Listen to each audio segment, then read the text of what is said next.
नमस्कार, जय हिंद।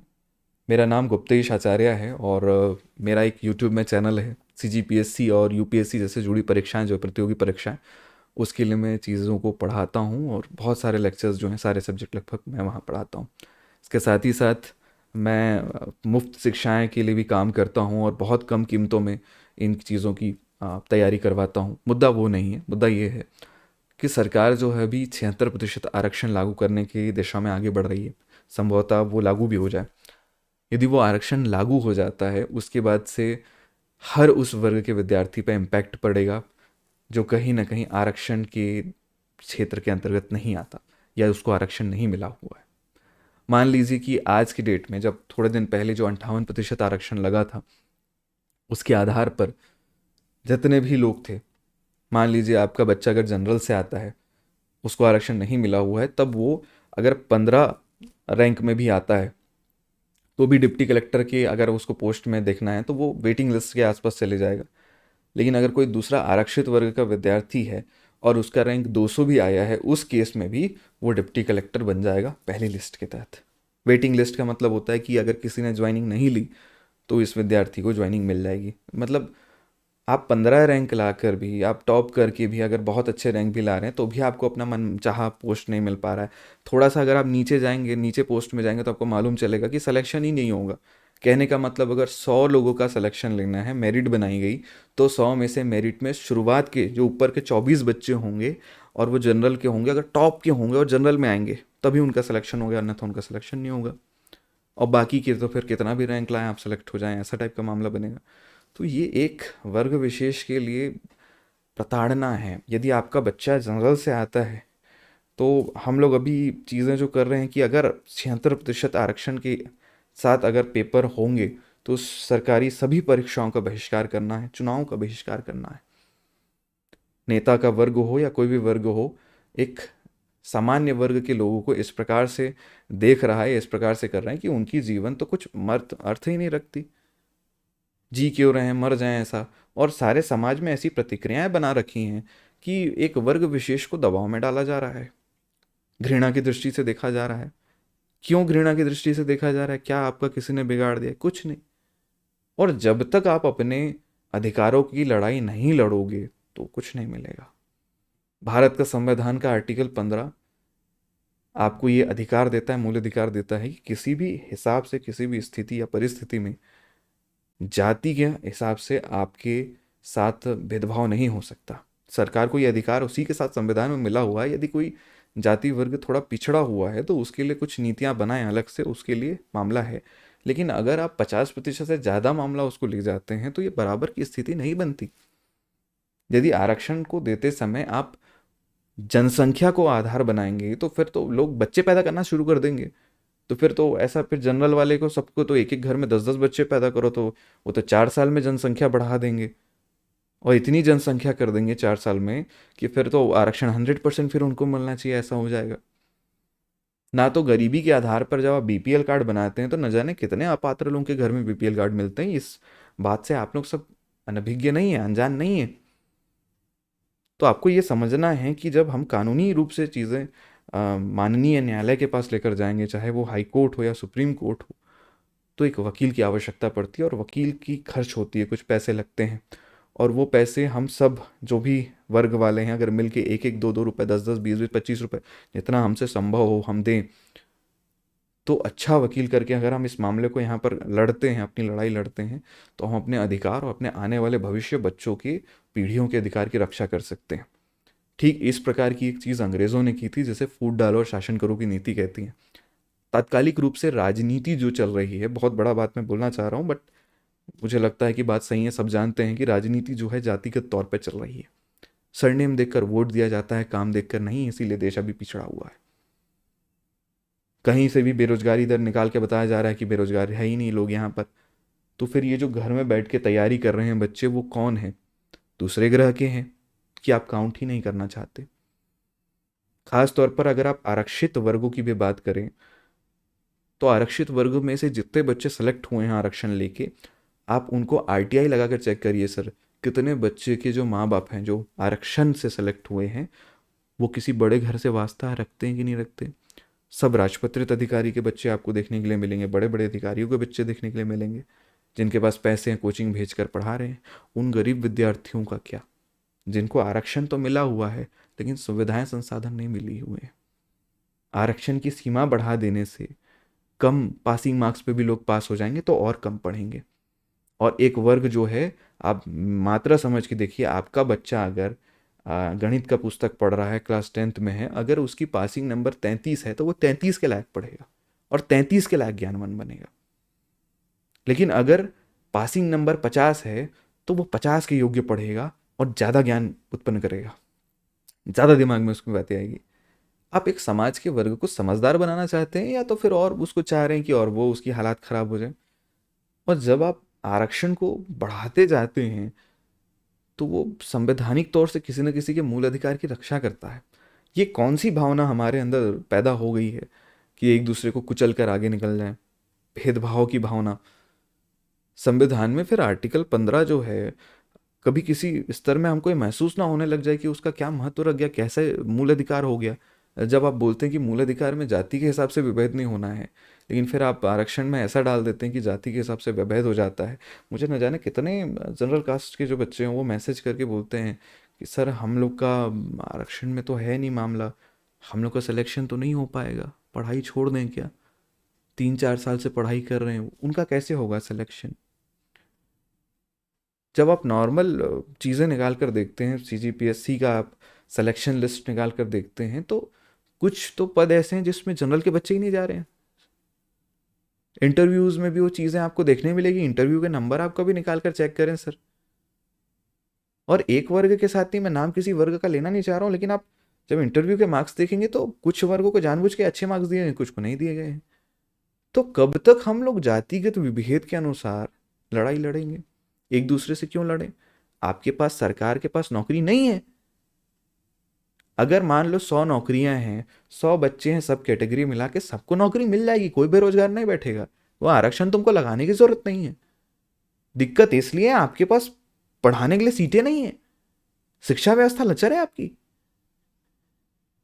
आप जाइए स्कूल्स में जाकर देखिए, अभी 9वीं 10वीं के छात्रों को पकड़ के देखिए सर।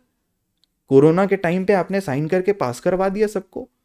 पूरे देश भर में ये चीजें हुई हैं, जिसके कारण आप स्थिति देखिए बच्चों की। बच्चों को नहीं आ रहा, वो फेल होने की कगार पे हैं। अगर आप चेक करेंगे जाकर तो बच्चों पे 3-4 साल का प्रेशर एक साथ आ गया है, क्योंकि एक भी क्लास अगर आप जंप करते हैं तो दिक्कत आती है। सिर्फ ताली पिटवा देने से, 4-5 जगह फटाने के फटवा देने से, जयकारे लगा लेने से नहीं होता। लोकतंत्र है। लोकतंत्र का ये मतलब नहीं है कि स्थिति पूरी बिगाड़ ही दो पूरा लोकतंत्र में। योग्य लोग बाहर बैठे रहें और जिनकी योग्यता कम दिख रही है वो उनको फिर आप बोल दीजिए कि चलो चलें। फिर भ्रष्टाचार बढ़ेगा, फिर लोग अरेस्ट होंगे इधर उधर, बड़ी बड़ी टीमें आएंगी ऊपर से, फिर आप बोलेंगे कि नहीं सर ये तो गलत तरीके से अरेस्ट हो रहा है। फिर लोग वोट नहीं देंगे तो बोलेंगे ईवीएम खराब हो गया। तो हम लोग जो हैं, अगर ये चीज़ें लागू होती हैं साफ तौर पे, अब कोई जनरल कास्ट के तो मैं बता देता हूँ, छत्तीसगढ़ में कुछ भी हो जाए तात्कालिक सरकार को वोट नहीं देंगे। दूसरी बात है, अगर आरक्षण उस टाइम तक लागू रहा और हमारे साथ ये विभेद चलता रहा तो चुनाव का बहिष्कार किया जाएगा। 9वीं अनुसूची में चीज़ें शामिल की गई, ऐसा कुछ चीज़ें आगे भविष्य में देखने के लिए मिले तो लोकसभा चुनाव का भी बहिष्कार किया जाएगा। आने वाले सभी नेताओं को हम लोग घुसने नहीं देंगे अपने एरिया में, सीधा बोल देंगे कि आपने तो भेदभाव बढ़ा ही दिया है, तो फिर क्यों ही आ रहे हैं वोट मांगने। ना तो हम वोट देंगे, ना आपको देंगे, ना किसी को देंगे, अगर जो विभेद हटाने की बात नहीं कर सकता तो। दूसरी बात है, जो दूसरे वर्ग को आरक्षण मिल रहा है, उन वर्ग के गरीब बच्चों को प्राथमिकता क्यों नहीं दे रहे हैं? मैं यूट्यूब में पढ़ाता हूँ, खासतौर पे जिस वर्ग को पढ़ाता हूँ मुझे पता है गरीब बच्चे हैं, वो पैसे होते कोचिंग में बैठे होते, 1-2 लाख की कोचिंग की फीस होती है। वीडियो को अगर आप यहाँ तक देख रहे हैं और उस वर्ग से आते हैं, आप ये दर्द समझते हैं। मेरे स्टूडेंट सारे वर्ग से हैं, मैं जाति वाती में बात नहीं करता। मैं नहीं बोलता कि तुम इस वर्ग से आओ, तुमको वोट की राजनीति खेलनी होगी, तुमको करना होगा, मुझे नहीं करना। तो जितने भी ये वर्ग के लोग आते हैं, सारे स्टूडेंट बोलते हैं सर हमको तो ज़रूरत नहीं, हम टॉप करेंगे। जो गरीब बच्चे किसी गरीब घर से आ रहे हैं, आप उनको क्यों नहीं दे रहे हो आरक्षण का लाभ? पहले कुछ नीति बनाओ, उनको बनाओ पहले कुछ। सब राजपत्रित अधिकारी, बड़े बड़े अधिकारी के बच्चे बनने जा रहे हैं। मानता हूँ उनके पास नॉलेज ज़्यादा इसलिए बन रहे हैं, नॉलेज के बेस पे बन रहे हैं, तो फिर गरीब बच्चों का क्या होगा? गरीब तो गरीब रह जाएगा। उसकी क्या गलती है? उसके पास इतने पैसे नहीं है, 10-20 लाख रुपए है नहीं, को कहीं लगा ले कोचिंग में। यूपीएससी की कोचिंग करनी है, 7-8 लाख रुपए खर्चे हो जा रहे हैं। सीजीपीएससी की कोचिंग कर रही है, 2-3 लाख रुपए खर्चे हो जा रहे हैं। कहाँ से पाएगा गरीब सर?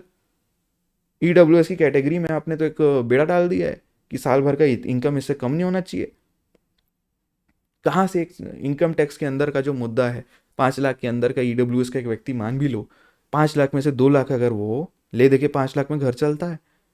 तेल का रेट तो बढ़ गया, आपको पता होगा। सिलेंडर का रेट भी डबल हो गया, वो भी पता ही होगा आपको, अगर आप होंगे तो उस माध्यम में। सरकार को ये चीज़ें पता है, आप ही ने रेट बढ़ाया है ना। गरीब का घर कैसे चलेगा? सोचा है कभी? अगर वो उतना पैसा भी दे दें तो कैसे चलेगा? और अमीर बनते जाए, उससे बेटर है कि जो गरीब हैं, जिनके पास नहीं है नौकरी, उनको पहले नौकरी दो। हमको हड़बड़ी नहीं है। राजपत्रित अधिकारी के जिनको बच्चों को आरक्षण ना दो शुरू में, बाद में दे दो, कोई दिक्कत नहीं है, शुरू में मत दो आरक्षण। उसी अगर एसटी का बच्चा तो एसटी के गरीब बच्चे को आरक्षण पहले दो। गरीब बच्चे को पहले सेलेक्ट करें, फिर उस वर्ग के अमीर बच्चों को देते हो, हमको कोई तकलीफ नहीं है। हमारे देश से गरीबी मिटाओ। ये क्या है? बेरोजगारी दर नहीं है, खत्म हो गया? कैसे, कहाँ से काउंट कर रहे हैं? कौन किसको रोजगार मान रहे हैं, किसको बेरोजगार मान रहे हैं? कंडे फेट जैसे मान के चलो, गोबर बेच के जो पैसा आ रहा है उसको रोजगार में गिन रहे हैं। क्या कर रहे हैं समझ नहीं आ रहा है। तो कोई नेता का, बड़े बड़े माता पिता हैं, वो गाली दे रहे हैं वर्ग विशेष को कि तुम यहाँ के नहीं हो, तुम विदेशी हो, भगो यहाँ से। कार्यवाही के नाम पे कुछ नहीं। क्यों हेट क्यों फैला रहे हो? समय है, एकत्रित हो जाइए। इसी तरीके से भारत से पाकिस्तान अलग हुआ था, इसी भेदभाव के कारण। और तुम्हारी जो तुच्ची राजनीति है, ये सब के चक्कर में आप सिर्फ इन वर्गों के साथ खेल रहे हो। आपको भी पता है ये गैर कानूनी टाइप से चीज़ें, आरक्षण लागू होगी और आगे जाकर ये लागू ठीक से होगी नहीं। 9वीं अनुसूची में केंद्र सरकार जोड़ेगी नहीं इसे। तो आप वहाँ पर कोशिश कर रहे हैं कि प्रेशराइज करके हम इस चीज़ को करें, नहीं होगा। वो एक वर्ग विशेष को आप बहुत ज़्यादा प्रताड़ित कर रहे हैं, एक गलत होप दे रहे हैं। आप किसी बच्चे को जैसे लॉलीपॉप दे के छीन लेंगे तो जो उसको महसूस होगा वो एक खास पूरा आपको हेट अभी झेलना पड़ेगा। और किसी के पास मेरे ख्याल से, अगर आप हैं उस वर्ग से आते हैं, शिक्षक वर्ग से आते हैं और जनरल का दुख समझते हैं, चाहे आप जनरल के हैं नहीं हैं, वीडियो ज़रूर शेयर करें, लोगों तक बात पहुंचाएं। पॉइंट वाइज बातें करें। फर्जी बातें का क्या मतलब है कि हाँ पास्ट में ऐसा हुआ था, अब तब वो हुआ था, ये हुआ था। अरे पास्ट की बातें उठा के लाओ तो न जाने कितने आपके नेता हैं अंग्रेजों का तलवे चाटे होंगे, उनके फैमिली वाले, कितने के फैमिली वाले, और फिर बाद में वो राजा बने, राजा के फिर फैमिली वाले आगे आए। ऐसे थोड़ी देखते हैं कि पास्ट के हिसाब से चीज़ें चल रही हैं। फ्यूचर में जियो, प्रेजेंट में जियो। भूतकाल में जी रहे हैं, भूत प्रेत बन गए, कोई तरीका है ये? है? इसे समझिए, ठीक चीज़ें लागू करिए, गरीबों के लिए योजनाएं बनाइए। पैसा सही जगह जाना चाहिए, गलत जगह नहीं। गरीब को अगर नौकरी मिलेगा वो भ्रष्टाचार नहीं करेगा। अगर अमीर को तो आप सब भरने लग जाएंगे, और गरीबों का क्या होगा? हम बोले थे संविधान में समाजवादी मामला रहेगा। कहाँ समाजवादी है? समाज आपका कहाँ जा रहा है? बच्चों की पढ़ने लिखने के स्टैंडर्ड को आप देखिए, 2-4 स्कूल खोल के वहाँ 4-5 बच्चों को टॉप करा देंगे, उससे कोई मतलब नहीं होता। ओवरऑल हमारे छत्तीसगढ़ के सब बच्चे को टॉप करना जरूरी है, सब बच्चे का ज्ञान बढ़ना जरूरी है। नेशनल स्तर में जब हम लोग जाते हैं, राष्ट्रीय स्तर पर जब जाते हैं, तो पता चलता है अमीर घर के बच्चे तो अपने बच्चों को यूक्रेन भेज देते हैं, उनका सिलेक्शन नीट में नहीं हुआ। गरीब बच्चा क्या करेगा? उसकी क्या गलती है? सब विषय में बात करना जरूरी है। तो आप खुलकर बोलिए, किसी से कुछ शर्माने की जरूरत नहीं है ना? अपने वर्ग के लिए लड़ना जरूरी है, अपने अधिकारों के लिए लड़ना जरूरी है, वरना पिस जाओगे इस देश में। जैसे घून पिस जाता है ना गेहूं के साथ, सेम वैसे ही।